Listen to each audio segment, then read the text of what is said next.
नमस्कार। आज की साप्ताहिक चर्चा, रविवासरीय चर्चा 24 जनवरी 2021 की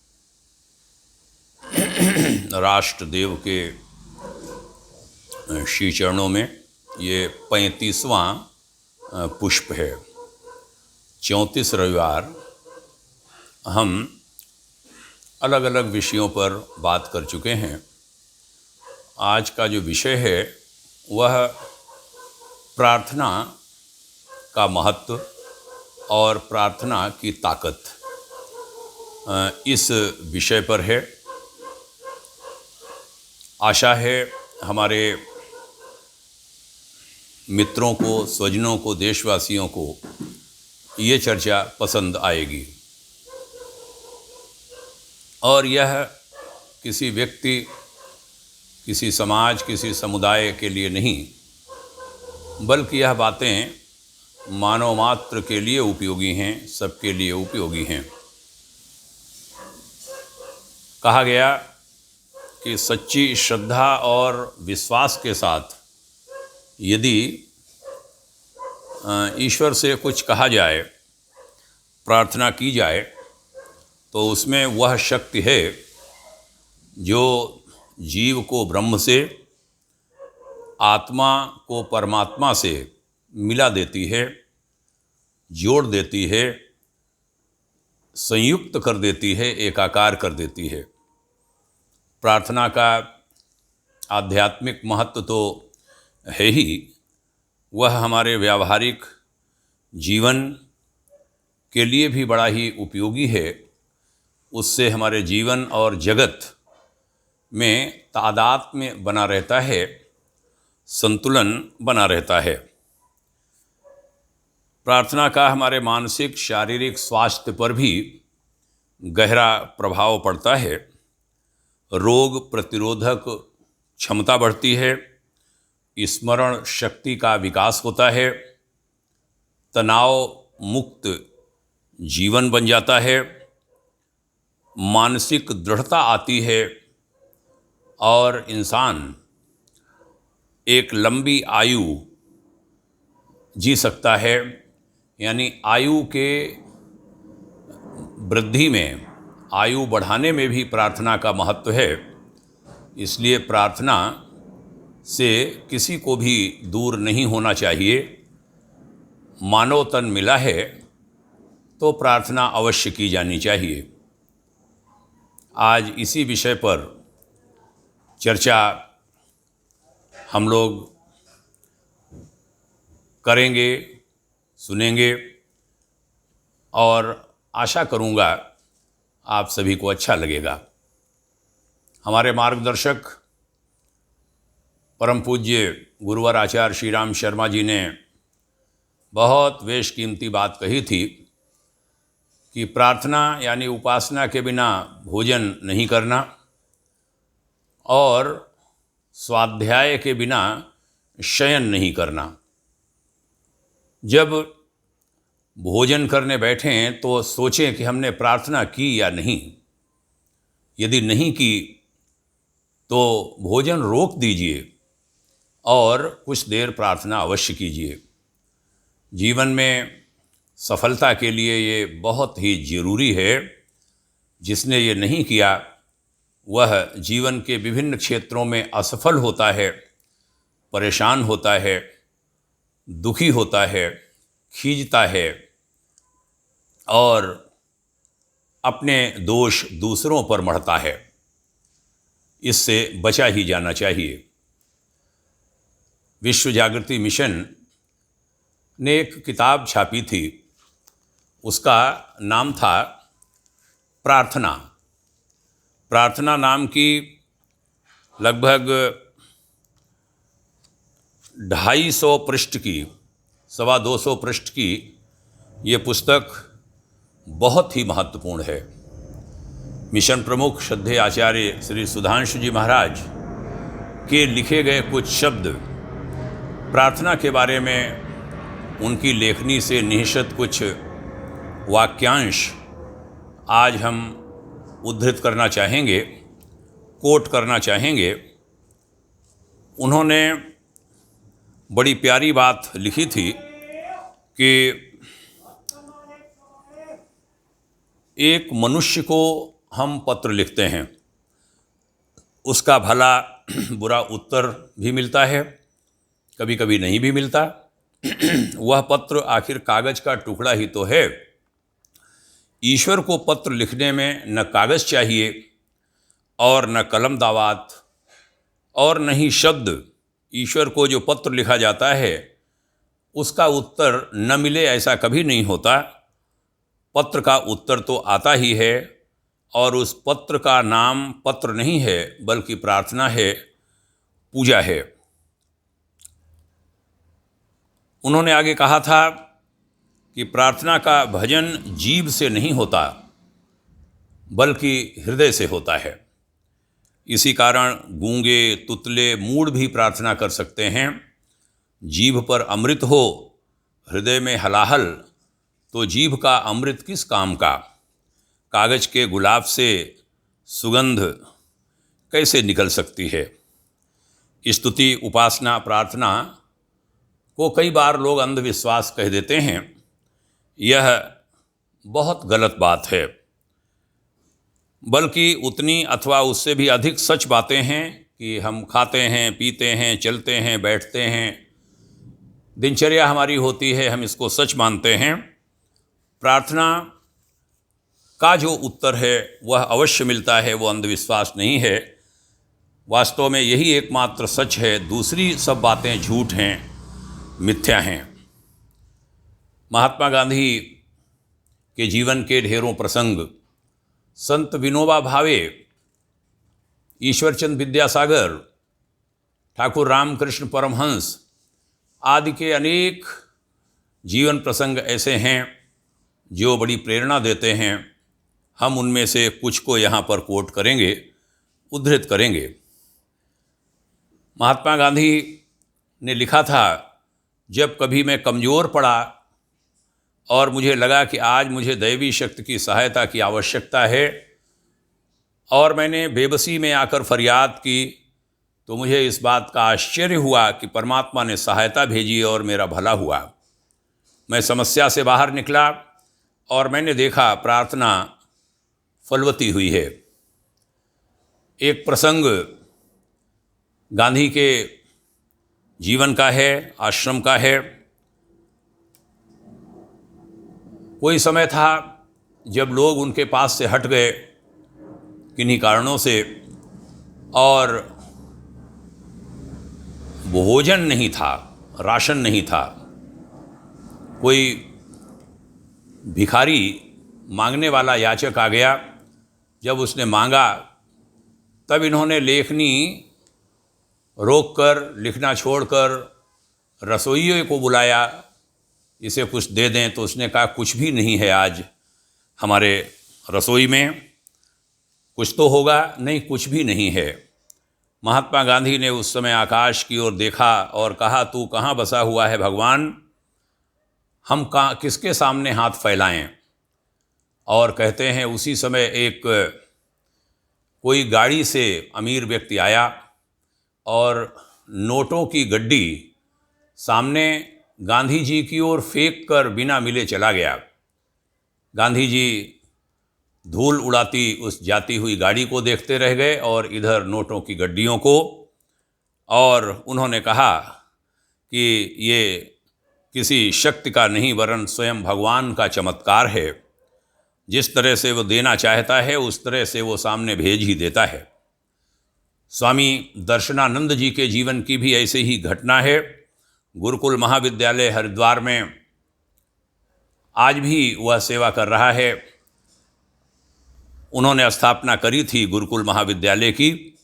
सारी व्यवस्थाएं छात्रों के अध्ययन, भोजन, आवास आदि की स्वयं देखते थे। कोई पैसा नहीं लेते थे बच्चों के गार्जियन से।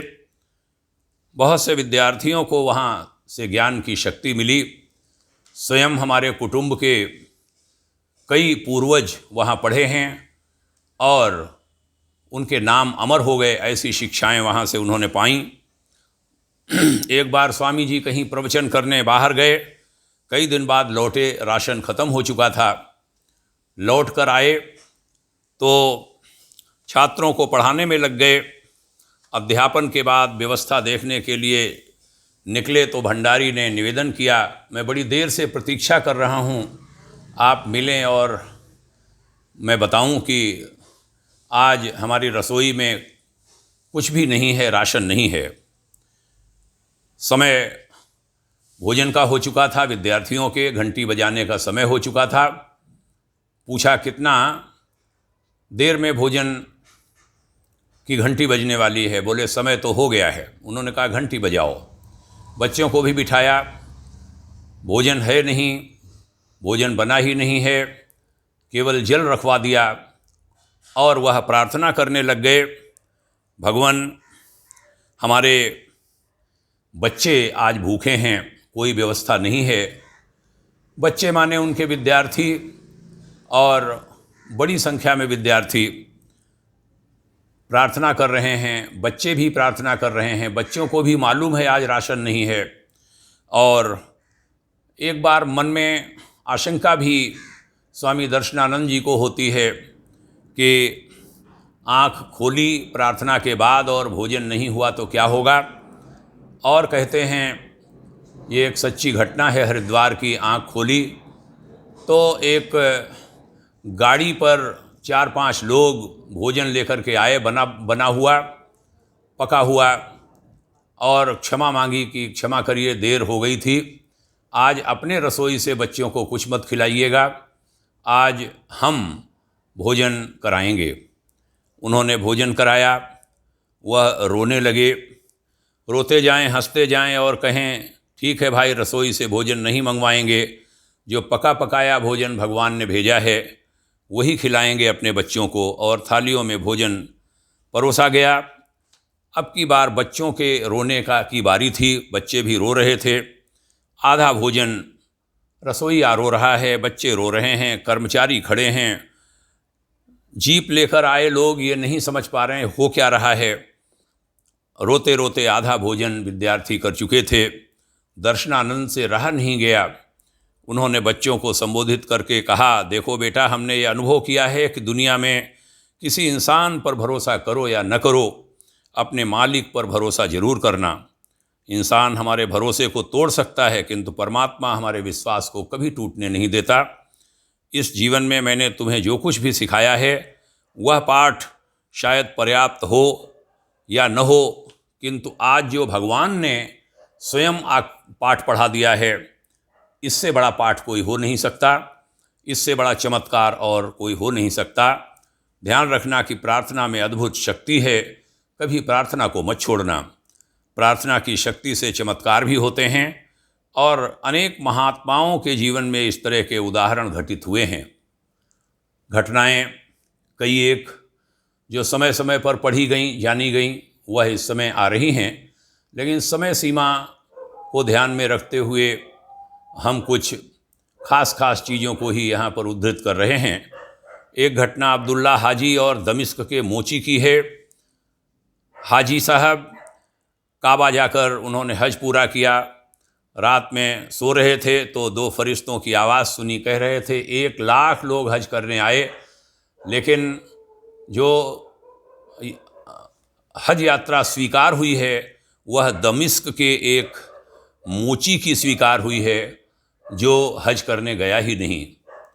इन्होंने दमिश्क की यात्रा की, अब्दुल्लाह ने, हाजी साहब ने, और उस मोची को ढूंढ निकाला और उससे कहा, तो उसने कहा मेरा ऐसा नसीब कहाँ, मैं तो वहाँ जा ही नहीं पाया। हाँ, कोशिश की हमने कई बार, 700 दिरहम एक बार इकट्ठे भी कर लिए इस साल, और घर से निकल भी पड़ा था, लेकिन रास्ते में एक स्वाभिमानी इंसान को अपने रोते हुए बच्चों को समझाते देखा, तंगहाल पिता को, जो किसी से मांग सकता नहीं था, झूठी दिलासा दिला रहा था, मेरा रब, मेरा मालिक किसी न किसी रूप में ज़रूर भेजेगा। लेकिन जब कोई नहीं आया तो बच्चों का सब्र टूट गया कि अब्बा तुम रोज़ बहकाते हो हमें, भूख से हमारी जान निकल रही है, अब हमसे जिया नहीं जाता।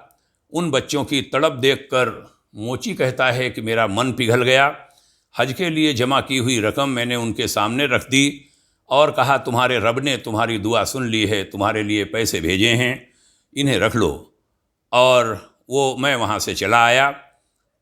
मैंने प्रार्थना की कि हे अल्लाह, फिर से हिम्मत देना, हज की यात्रा कर सकूं। अब्दुल्ला हाजी ने घुटनों के बल बैठकर मोची के चरणों में झुककर कहा, तुम धन्य हो, तुम्हें हज करना आ गया, इसीलिए तो आज फरिश्तों में तुम्हारी चर्चा हो रही है। 1,00,000 लोग गए हज करने, उनकी दुआ कबूल नहीं हुई, लेकिन तुम्हारी दुआ घर बैठे कबूल हो गई। ऐसी अनेक घटनाएं, ये सच्ची घटनाएं इतिहास की सुनने को मिलती हैं। आज की नई पीढ़ी को, लड़के लड़कियों को, युवक युवतियों को इन्हें समझना चाहिए, पढ़ना चाहिए, सीखना चाहिए। बड़ी सारी चीज़ों को समेटते हुए महात्मा कबीर के जीवन की विभिन्न बातों को हम यहाँ याद कर रहे हैं, जिन्होंने कहा था हमारी पकड़ कमज़ोर हो सकती है लेकिन आपका पकड़ना कमज़ोर नहीं होता भगवान। और कबीर जी प्रार्थना पर बहुत जोर दिया करते थे। उसके लिए उन्होंने कहा, वन में जाकर बैठना या गुफा में एकांतवास करने की ज़रूरत नहीं, जिस हाल में हो वहीं से प्रभु का स्मरण करो, प्रार्थना करो।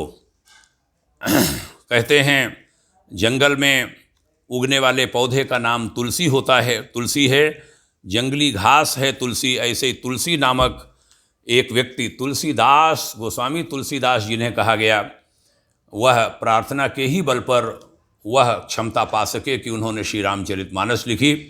बहुत गरीब ब्राह्मण परिवार में जन्मे और वह कर गए जो बड़े बड़े लोग नहीं कर पाए, और पूरी दुनिया में उनका नाम अमर हो गया।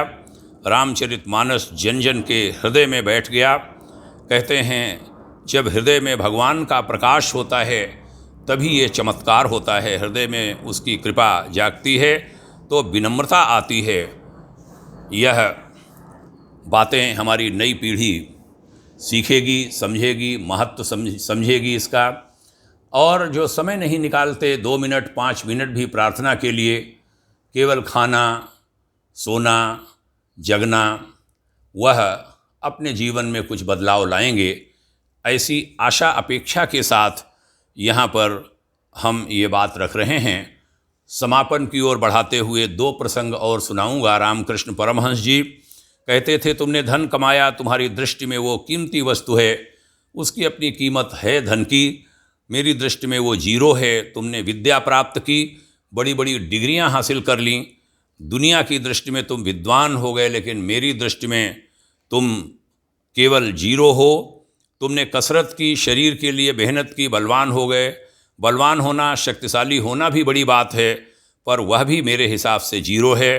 तुम किसी ऊंचे महिमा मंडित पद पर आसीन हो गए, वो भी मेरे लिए जीरो है। रामकृष्ण परमहंस कहते हैं, यदि कोई ज्ञानी हो, गुणी हो, बलवान हो, अमीर हो और ऊंचे पद पर भी हो तो आप कहेंगे सर्वसंपन्न है, किंतु मैं कहूँगा सारे जीरो को जोड़ दीजिए तो सबका जोड़ भी जीरो ही आएगा। भक्तों ने प्रश्न किया, फिर आपके हिसाब से कीमत किसकी है? रामकृष्ण परमहंस ने कहा, सारे जीरो एक साथ लिख देना और उसके पहले एक नाम परमात्मा का जोड़ देना, 1 का अंक लिख देना परमात्मा रूपी, पहले 1 लिख देना, फिर चाहे भी जीरो, चाहे जितने जीरो लगाते जाना। यदि उनके पहले 1 नहीं खड़ा है तो सारे जीरो बेकार हैं। धनी हो जाना, बली हो जाना, गुणी हो जाना, विद्वान हो जाना, ऊंचे पद पर आसीन हो जाना बड़ी बात हो सकती है, परंतु इन सब बड़ी बातों का बड़प्पन तब है जब हृदय में आस्तिकता, भगवान पर भरोसा और परमात्मा की कृपा से जीवन में धर्म का प्रवेश हो। इसलिए सच्चा धर्म, सच्ची प्रार्थना, इसके महत्व को समझें। संत विनोबा भावे जी ने कहा था कि देह के लिए हम हर रोज़ खाते हैं, देह की एक भूख होती है, लेकिन उससे भी बढ़कर भूख आत्मा की होती है। आत्मा के लिए प्रार्थना भोजन से बढ़कर कुछ नहीं। आत्मा के लिए प्रार्थना भोजन से बढ़कर है। बढ़कर मैंने इसलिए कहा कि खाने से देह को लाभ भी होता है, हानि भी हो सकती है, परंतु प्रार्थना से कभी किसी को हानि नहीं होती। देह के लिए हम उपवास की ज़रूरत मानते हैं, लेकिन प्रार्थना का कभी उपवास नहीं हो सकता। सतत प्रार्थना का रस आत्मा को जितना भी मिल सके वह कम ही है। बिना खाए शरीर कुछ दिन टिक सकता है, लेकिन बिना प्रार्थना के आत्मा नहीं निभ सकती। प्रार्थना को मैं स्नान की उपमा देता हूँ। शरीर रोज़ मैला होता है और उसे हम रोज़ धोते हैं, वैसे चित्त पर भी कभी कभी व्यवहार के कारण, इंद्रियों के कारण कुछ न कुछ मैल बैठ जाता है। लेकिन जैसे हम शरीर को रोज़ धोते हैं, वैसे ही आत्मा को धोने का कोई प्रयास नहीं करते, और आत्मा की धुलाई का माध्यम है प्रार्थना। शरीर कहता है मैं रोज़ मैला होऊंगा, और हम कहते हैं उतनी ही दफ़ा हम तुम्हें धोएंगे और स्वच्छ रखेंगे। वैसे ही हम आत्मा को भी स्वच्छ रखेंगे, हार नहीं खाएंगे। इसी दृष्टि से मैंने प्रार्थना को कहा कि प्रार्थना आत्मा को स्नान कराना है। अंतिम बात कहूँगा, ईश्वरचंद विद्यासागर बड़े बुद्धिमान, बड़े धर्मात्मा, बड़े परोपकारी इंसान थे। उन्होंने समाज सुधार के बहुत बड़े बड़े काम किए। वे धनवान नहीं थे, लेकिन वो जो भी कमाते वह रोज़ मौके की तलाश में रहते कि जो कुछ मेरे पास है उससे मैं किसी का भला कर दूं। एक दिन वह निकल रहे थे, उन्होंने देखा कि एक गरीब आदमी, परिवार का अकेला सहारा, उसकी मृत्यु हो गई है। घर में उसके बच्चे बिलख रहे हैं। दुर्भाग्य की बात, कफन तक के लिए उसके पास पैसे नहीं, उसकी पत्नी के पास, और लाश उठाने वाला भी कोई दिखाई नहीं देता। यह सुनते ही ईश्वरचंद विद्यासागर की आंखों में आंसू बहने लगे। सोच विचार करने के बाद उसके दरवाजे के पास जाकर खड़े हो गए, हाथ जोड़कर उस गरीब की विधवा से बोले, बहन मुझे माफ़ करना, मैं तुम्हारा अपराधी हूँ। उस महिला ने हैरानी से देखा, ये आदमी कौन है। ईश्वरचंद कहने लगे, आपके पति से बहुत पहले मैंने कभी पैसे लिए थे, किंतु वापस नहीं कर पाया था। आज मेरा ज़मीर जाग गया है। पूरे पैसे तो मैं एक साथ नहीं लौटा पाऊँगा, हाँ थोड़े थोड़े करके ज़रूर दे दूँगा। और उन्होंने कुछ पैसे निकाल कर रख दिए। वो महिला सोचने लगी, मेरे पति की तो आर्थिक स्थिति ऐसी कभी नहीं थी कि उनके पास पैसे रहे हों, लेकिन फिर सोचने लगी हो सकता है कोई बचत की हो और इनको अपना मानकर पैसे रख दिए हों। सो उसने मृतक पति का संस्कार कराया। घर का गुजारा चलने लगा। बच्चे छोटे छोटे हैं तो क्या करें। फिर आए 1 महीने बाद विद्यासागर जी और पैसे देकर चले गए। कई बार ये सिलसिला चलता रहा। किसी पड़ोसन महिला ने पूछ लिया, बहन तुम्हारा काम कैसे चल रहा है? तब उसने बताया, एक आदमी ऐसे पैसे दे जाता है, मेरे पति उनके पास पैसे रख गए थे। कौन ऐसा है? बताया, वो सवेरे जो आए थे वही तो नहीं? बोले हाँ हाँ वही। बोले नहीं, वो तो तुम्हारे परिवार की तरह अनेक परिवारों की मदद इस तरीके से वो करते हैं। तो पड़ोसन ने कहा कि अगर भगवान कहीं होता होगा तो इसी आदमी के शक्ल जैसा होता होगा। ऐसा करके बताया कि वो अनेकों की मदद करता है। ईश्वरचंद विद्यासागर धनपति नहीं थे, लेकिन जो कमाया उसको दूसरों का भला करने में लगाया। आज एक स्थान पर नहीं, जगह जगह पर, जन जन में ईश्वरचंद विद्यासागर की चर्चा होती है। आज भी सम्मानपूर्वक उनका नाम हर कोई लेता है। जिसकी कीर्ति से लाखों को पुण्य का रास्ता मिलता है, उसके खाते में भगवान न जाने कितने सारे पुण्य और जोड़ता चला जाता है। जन्म जन्मांतरों तक ऐसी आत्माएं उस पुण्य का फल सुख शांति के रूप में भोगती हैं अथवा ईश्वर के धाम में परमानंद को प्राप्त होती हैं। इसीलिए यह तो निश्चित है कि हृदय में एक नाम भगवान का बस गया तो फिर वास्तव में आनंद ही आनंद है। अनेक प्रसंग हैं प्रार्थना की ताकत के, प्रार्थना के महत्व के। यहाँ पर समेट रहा हूँ अपनी बात को। अंत में मीराबाई की एक चर्चा कहते हुए, एक सुंदर पद्य में बड़ी प्यारी सी प्रार्थना है मीराबाई की, जिसका भाव है, इस संसार में सगा कोई नहीं है, सगा है तो केवल परमात्मा का नाम। माता पिता, रिश्तेदार, पड़ोसी, संसार के जितने रिश्ते हैं सब स्वार्थ के रिश्ते हैं। स्वार्थ जब तक पूरा हो रहा है तब तक रिश्ते मजबूत हैं, और अगर स्वार्थ पूरा नहीं हो रहा तो सारे संबंध एक क्षण में टूट जाते हैं।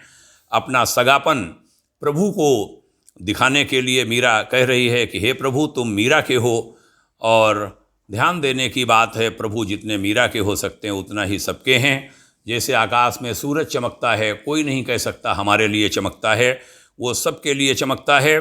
लेकिन मीरा कहती है, प्रभु मेरी अर्जी सुन लो, अगर अपने चरणों में लगाओगे तो ये मर्जी भी आपकी होगी, लेकिन हमारी प्रार्थना सुनो ज़रूर। हो सकता है कभी किसी दिन हमारा ध्यान आ गया तो उस दिन हमारा कल्याण हो जाएगा, इसीलिए हम तो अर्जी लगा कर बैठे हुए हैं। और यह अर्जी, ये प्रार्थना की अर्जी रोज़ लगानी चाहिए। हमने भी अपने जीवन में इसे करके देखा है।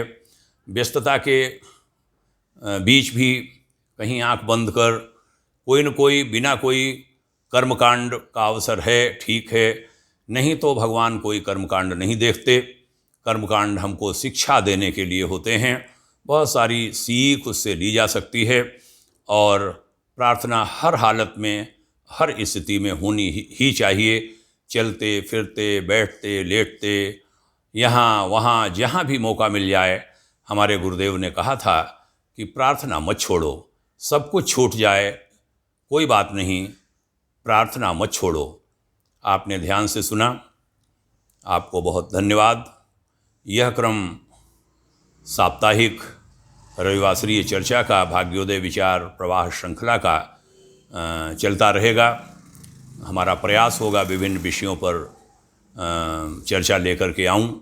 उधर दैनिक चर्चा भी आरंभ हो गई है ऋषि चिंतन के सानिध्य में, ग्रंथ से युग ऋषि विचार श्रृंखला, वह भी साथ साथ चल रही है, वह भी चलेगी। आज 24 जनवरी का संदेश वो भी अलग से जारी हुआ है। और यह क्रम बना रहे, वाणी बनी रहे, जीवन बना रहे, यही आशीर्वाद दीजिए। बहुत बहुत धन्यवाद, शुभकामनाएं। ओम शांति। जय हिंद।